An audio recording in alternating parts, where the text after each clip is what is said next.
Any athlete knows preparation leads to excellence, and some of our finest who competed at an elite rugby level have combined their passion for education and knack for optimal performance, expanding their ability to enhance player welfare.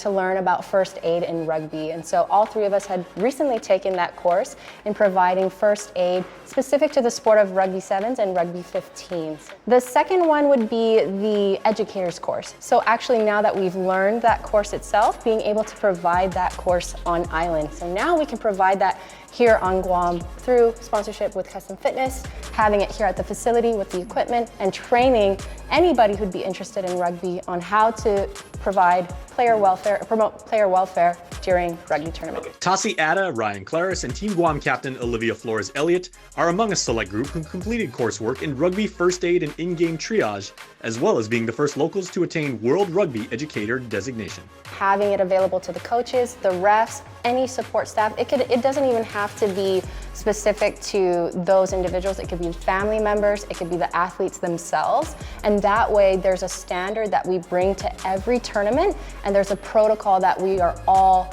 under equal understanding of whose role plays in promoting that player welfare and player safety overall. And maybe the managers of any teams out there playing outdoor sports need to be kind of aware of immediate first care and safety.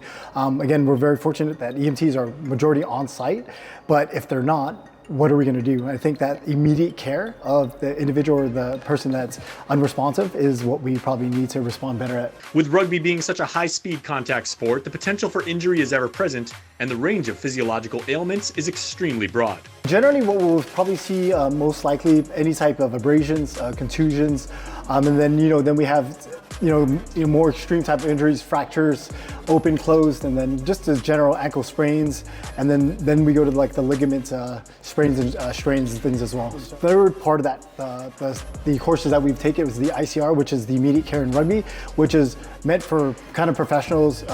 Olivia is a nurse, and then we are both active physical therapists, so it's meant for immediate care of rugby on the field. Specific things like if there's spinal cord injury, if there's any type of head injury, including concussion, or things that would be urgent or emergent care. So things like if they're choking on perhaps maybe it could be teeth, it could be their mouthpiece, it could be gum, or if they have some very rare occurrences like an allergic reaction on the field, and things like, for example, the extremes heat stroke. So something that would be a little bit more urgent and emergent and require a more thorough assessment. And that's where the clinicians come in for that second level of first aid. And they're passing the knowledge on to the rugby community at all levels. What Guam Rugby is trying to do is time it around the seasons. For example, middle school rugby, high school rugby, so that way there's plenty of time for anyone who's interested to sign up for the courses. And so as we go, they will be promoted on Guam Rugby's Instagram page, as well as through the various group chats of the rugby sporting community. And with summer just around the corner, the time to up your player safety game is perfect. Who do you guys want to thank? Guam Rugby, Asia Rugby, and World Rugby. and then special thanks to our sponsor, Custom Custom Fitness. Fitness.